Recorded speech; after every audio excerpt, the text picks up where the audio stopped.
आज का प्रसंग है, गांधी जी सचमुच महात्मा थे, महापुरुष थे, दूरदर्शी थे।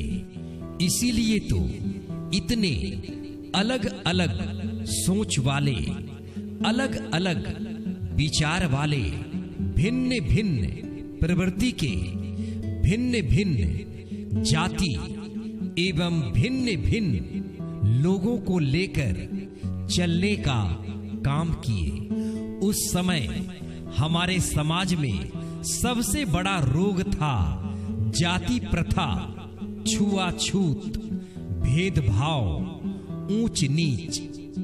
सदियों पहले ना जाने किसने मनुष्य को 4 भागों में बांटा, ब्राह्मण, क्षत्रिय, वैश्य, शूद्र। ये 4 वर्गों को आज मनुष्य 4000 वर्गों से ज्यादा अलग अलग बांट चुका है।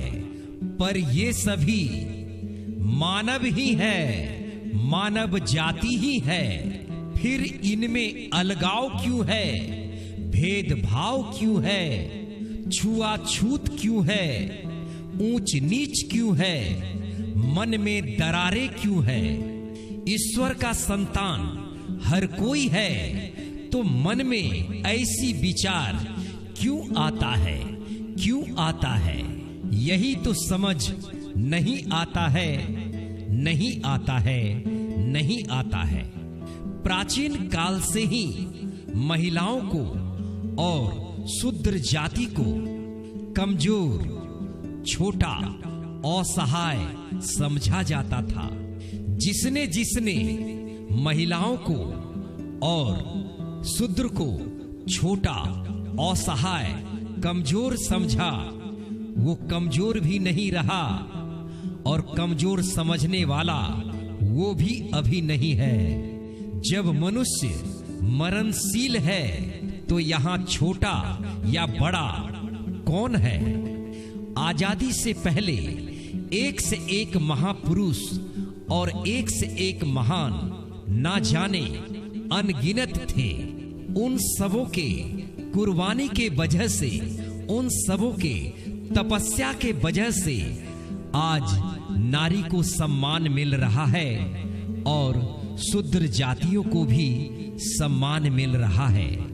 बाबा साहब अंबेडकर जी भी अनेकों यातना सहकर नारी और शूद्र जातियों का आम लोगों के बीच से भेदभाव हटाने का काम किए।